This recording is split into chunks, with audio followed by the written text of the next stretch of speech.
کہ نبی کریم صلی اللہ علیہ وسلم کے زمانے میں سورج کو گرہن لگا تو آپ صلی اللہ علیہ وسلم نے نماز پڑھی تھی۔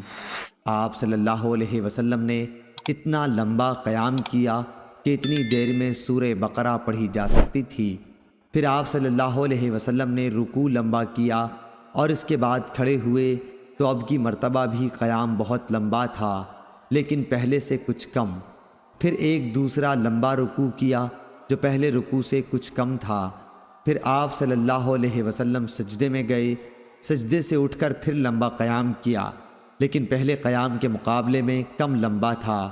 پھر ایک لمبا رکوع کیا، یہ رکوع بھی پہلے رکوع کے مقابلے میں کم تھا۔ رکوع سے سر اٹھانے کے بعد پھر آپ صلی اللہ علیہ وسلم بہت دیر تک کھڑے رہے اور یہ قیام بھی پہلے سے مختصر تھا۔ پھر چوتھا رکوع کیا، یہ بھی بہت لمبا تھا لیکن پہلے سے کچھ کم۔ پھر آپ صلی اللہ علیہ وسلم نے سجدہ کیا اور نماز سے فارغ ہوئے تو سورج صاف ہو چکا تھا۔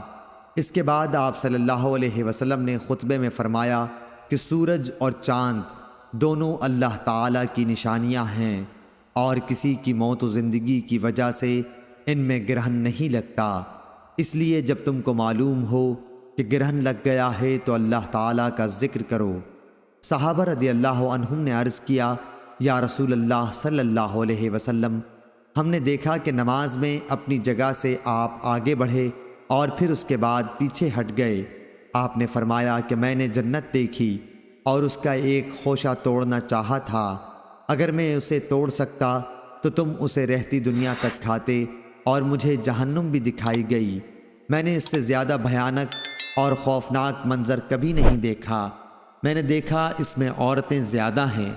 کسی نے پوچھا، یا رسول اللہ صلی اللہ علیہ وسلم، اس کی کیا وجہ ہے؟ آپ نے فرمایا کہ اپنے کفر انکار کی وجہ سے پوچھا گیا، کیا اللہ تعالیٰ کا کفر انکار کرتی ہیں؟ آپ صلی اللہ علیہ وسلم نے فرمایا کہ شوہر اور احسان کا کفر کرتی ہیں۔ زندگی بھر تم کسی عورت کے ساتھ حسن سلوک کرو لیکن کبھی اگر کوئی خلاف مزاج بات آ گئی تو فوراً یہی کہے گی کہ میں نے تم سے کبھی بھلائی نہیں دیکھی۔ صحیح بخاری، حدیث نمبر 1052۔